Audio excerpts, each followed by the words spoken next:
ইসরায়েলের উত্তরাঞ্চলীয় বেইত হিল্লেলে রকেট হামলা চালানোর দাবি করেছে লেবাননের সশস্ত্র গোষ্ঠী হিজবুল্লাহ। এদিকে ইরানের হামলার আশঙ্কায় আছে ইসরায়েল।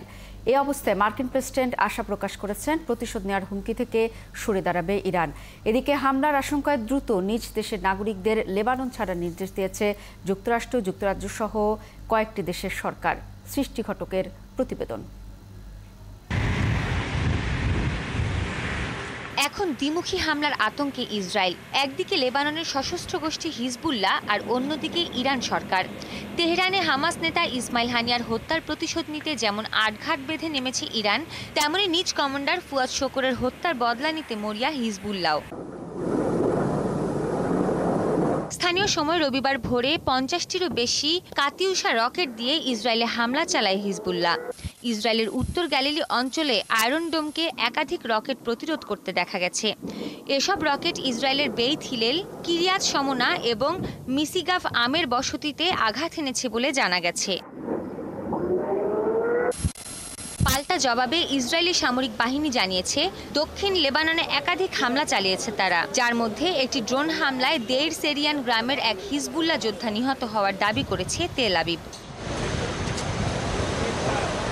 গত বছরের 7 অক্টোবর গাজায় ইসরায়েলি হামলা শুরুর পর থেকেই ইসরায়েলের সীমান্তবর্তী এলাকা লক্ষ্য করে হামলা চালিয়ে যাচ্ছে হিজবুল্লাহ। তবে মঙ্গলবার লেবাননের রাজধানী বৈরুতে একটি জনবহুল এলাকায় ইসরায়েলের ক্ষেপণাস্ত্র হামলায় হিজবুল্লাহর সর্বোচ্চ সামরিক কমান্ডার ফুয়াদ শকর নিহত হওয়ার পর ক্ষোভে ফুঁসছে হিজবুল্লাহ।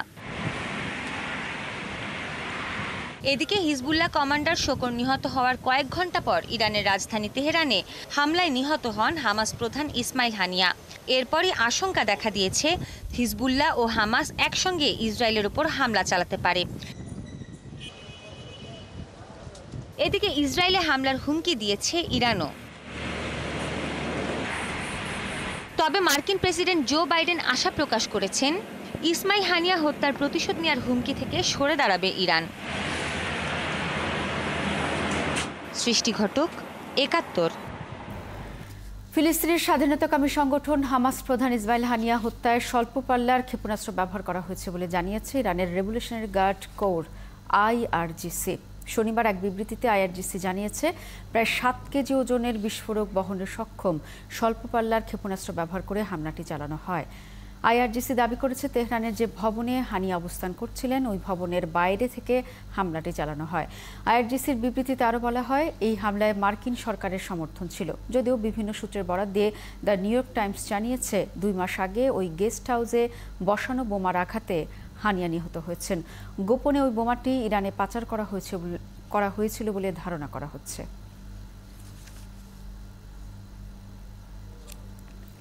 এবার গাজা যুদ্ধ পরিস্থিতির খবর। গাজা শহরের শেখ রাদওয়ান এলাকায় অবস্থিত হামামা স্কুলে ইসরায়েলি বিমান হামলায় অন্তত 17 জন ফিলিস্তিনি নিহত হয়েছেন। এছাড়া গাজার দেইর আল বালাতে ফিলিস্তিনি শরণার্থীদের তাঁবুতে ইসরায়েলি বিমান হামলায় 4 জন নিহত হন। গাজার সরকারি মিডিয়া অফিস জানিয়েছে, হামলার শিকার স্কুলটিতে ফিলিস্তিনি শরণার্থী পরিবারগুলো আশ্রয় নিয়েছিল। তারা আরও জানিয়েছে, ঘটনার দিন স্কুলটিতে 3টি বোমা ফেলা হয়। ইসরায়েলি বাহিনী বলছে, স্কুলটি গাজার স্বাধীনতাকামী গোষ্ঠী হামাসের কমান্ড সেন্টার হিসেবে ব্যবহৃত হচ্ছিল। তবে ইসরায়েলের এই অভিযোগ অস্বীকার করেছে হামাস। এ নিয়ে গাজায় ইসরায়েলি হামলায় ৩৯,৫৫০ জন ফিলিস্তিনি নিহত হয়েছেন।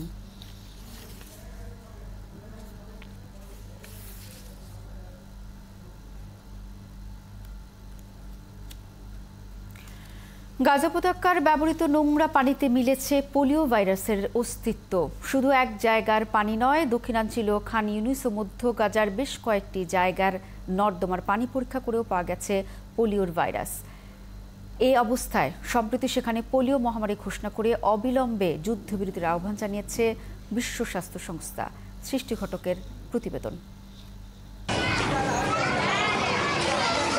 প্রায় 10 মাস ধরে চলমান ইসরায়েলি হামলায় বসবাসের একেবারেই অযোগ্য হয়ে পড়েছে গাজা উপত্যকা।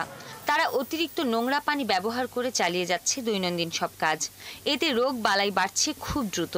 প্রতিদিনই পানিবাহিত রোগ নিয়ে গাজায় সচল থাকা স্বল্প কিছু হাসপাতালে ভিড় করছে অসংখ্য মানুষ, যাদের মধ্যে সবচেয়ে বেশি শিশু।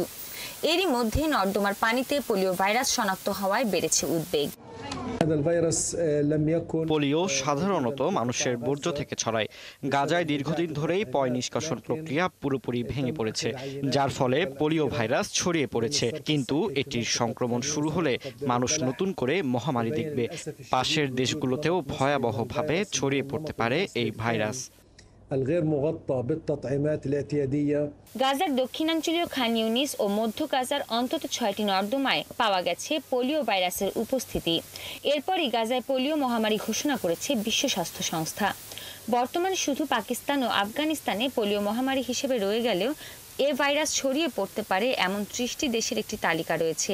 এর মধ্যে রয়েছে গাজার প্রতিবেশী দেশ মিশর ও ইসরায়েলও।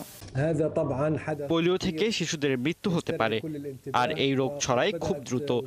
একমাত্র টিকা দিয়েই দ্রুত শিশুদের পোলিও থেকে রক্ষা করা সম্ভব। কিন্তু যুদ্ধ শুরুর পর থেকে যেসব শিশু জন্ম নিয়েছে তারা কোনো ধরনের টিকা পায়নি, এতে ঝুঁকি বেড়েছে আরও বহুগুণে। সাধারণত 5 বছরের কম বয়সী শিশুরা সবচেয়ে বেশি পোলিও ভাইরাসের ঝুঁকির মধ্যে থাকে। এই ভাইরাসে আক্রান্ত হলে আরোগ্য লাভের সুযোগ নেই।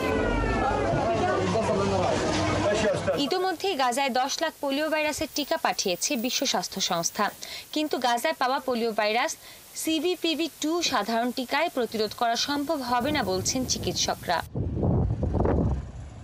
সৃষ্টি ঘটক, 71। মার্কিন ভাইস প্রেসিডেন্ট কমলা হ্যারিসের সঙ্গে নির্বাচনী বিতর্কে রাজি হয়েছেন সাবেক প্রেসিডেন্ট ও রিপাবলিকান প্রার্থী ডোনাল্ড ট্রাম্প।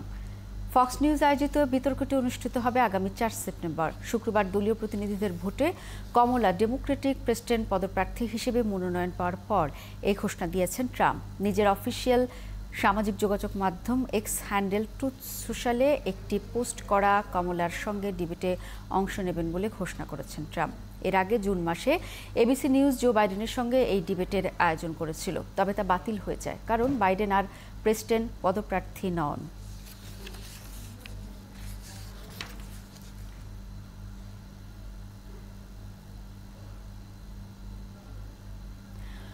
নাচের স্কুলে ছুরি হামলার জের ধরে যুক্তরাজ্যে বিভিন্ন শহরে চরম ডানপন্থীদের বিক্ষোভ ও সহিংসতা অব্যাহত রয়েছে। রবিবার সকালেও বিভিন্ন স্থানে পুলিশের সঙ্গে সংঘর্ষ হয়েছে বিক্ষোভকারীদের।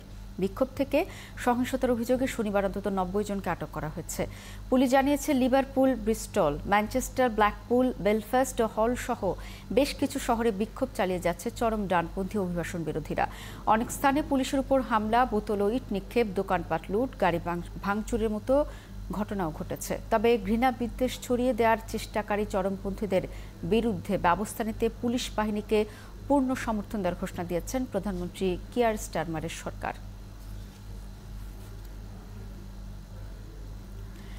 অধিকৃত ক্রিমিয়া উপকূলে রাশিয়ার একটি সাবমেরিনে হামলা চালিয়ে ডুবিয়ে দেওয়ার দাবি করেছে ইউক্রেন। এছাড়া রাশিয়ার বিমান ঘাঁটি ও তেল ডিপোতে হামলা চালিয়েছে তারা।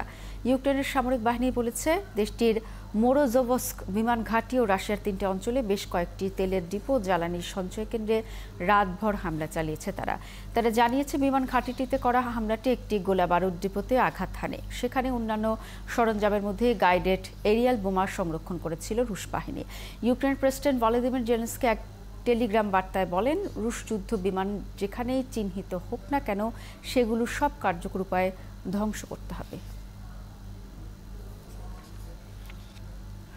মিয়ানমারের উত্তরাঞ্চলের শান রাজ্যের লাশিও শহরে সামরিক বাহিনীর একটি আঞ্চলিক কমান্ড দখলের দাবি করেছে দেশটির জাতিগত সংখ্যালঘু সশস্ত্র গোষ্ঠী Myanmar national Democratic alliance army MNDAA। শনিবার MNDAA এর এক বিবৃতিতে এই আঞ্চলিক কমান্ড দখল নেওয়ার দাবি করা হয়েছে। বিবৃতিতে বলা হয়েছে, মিয়ানমারের ন্যাশনাল ডেমোক্রেটিক অ্যালায়েন্স আর্মি উত্তর শান রাজ্যের লাশিওতে উত্তর পূর্ব সামরিক কমান্ডের সদর দফতরের পূর্ণ নিয়ন্ত্রণ নিয়েছে। দেশটিতে সামরিক বাহিনীর 14টি আঞ্চলিক কার্যালয় রয়েছে। এর মধ্যে 10টিতে ক্ষুদ্র জাতিগোষ্ঠীর বিদ্রোহীদের সাথে সেনাবাহিনীর লড়াই চলছে।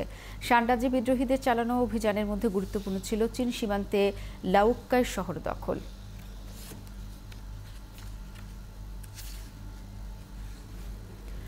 সোমালিয়ার রাজধানী মোগাদিসুর জনপ্রিয় একটি সমুদ্র সৈকতে আত্মঘাতী বোমা বিস্ফোরণ ও বন্দুক হামলায় 32 জনের বেশি নিহত হয়েছেন। এই হামলায় আহত হয়েছেন আরও বহু মানুষ।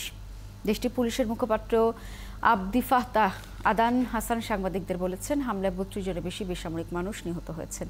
আহত হয়েছেন আরও প্রায় ৬৩ জন। আহতদের মধ্যে কয়েকজনের অবস্থা আশঙ্কাজনক। প্রাথমিকভাবে সমুদ্র সৈকতে হামলায় ৭ জন নিহত হয়েছেন বলে জানিয়েছিলেন তিনি। পরে হতাহতদের সংখ্যার হালনাগাদ তথ্য সাংবাদিকদের জানানো হয়। সোমালিয়ার রাষ্ট্রায়ত্ত বার্তা সংস্থা সোনা বলেছে, জঙ্গি গোষ্ঠী আল শাবাবের ৫ হামলাকারীকে হত্যা করেছে নিরাপত্তা বাহিনী। এছাড়া হামলার সময় বিস্ফোরণ ঘটিয়ে নিজেকে উড়িয়ে দিয়েছেন আরও এক হামলাকারী।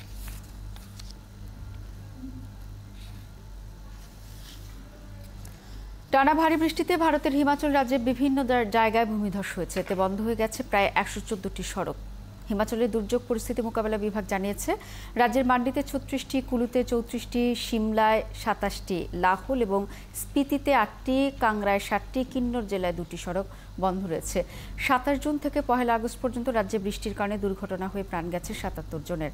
গত শুক্রবার সন্ধ্যা থেকে শনিবার সকাল পর্যন্ত হিমাচলে সবচেয়ে বেশি বৃষ্টি হয়েছে যোগিন্দরনগরে। রাজ্যের আবহাওয়া দফতর জানিয়েছে, আগামী বুধবার পর্যন্ত ভারী বৃষ্টির জন্য হলুদ সতর্কতা জারি করা হয়েছে।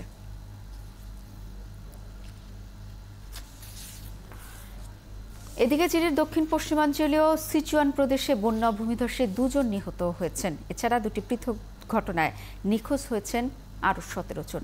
শনিবার দেশটির রাষ্ট্রীয় গণমাধ্যম সিসিটিভি জানিয়েছে, সিচুয়ানের পশ্চিমাঞ্চলীয় পার্বত্য অঞ্চল কাংডিংয়ে কাদা ধস হয়েছে। এতে একটি গ্রামের কয়েকটি বাড়ি ধসে যায়। এই ঘটনায় নিখোঁজ রয়েছে আরও ১২ জন। এদিকে শনিবার স্থানীয় সময় সকালে কাংডিং ও ইয়ান সংযোগকারী একটি এক্সপ্রেসওয়েতে 2টি টানেলের সংযোগকারী একটি সেতু ভেঙে যায়। এই ঘটনায় 3টি গাড়ি হাইওয়ে থেকে নিচে পড়ে গেছে। তবে 6 যাত্রীর মধ্যে একজনকে উদ্ধার করা হয়েছে বলে জানিয়েছে সিসিটিভি।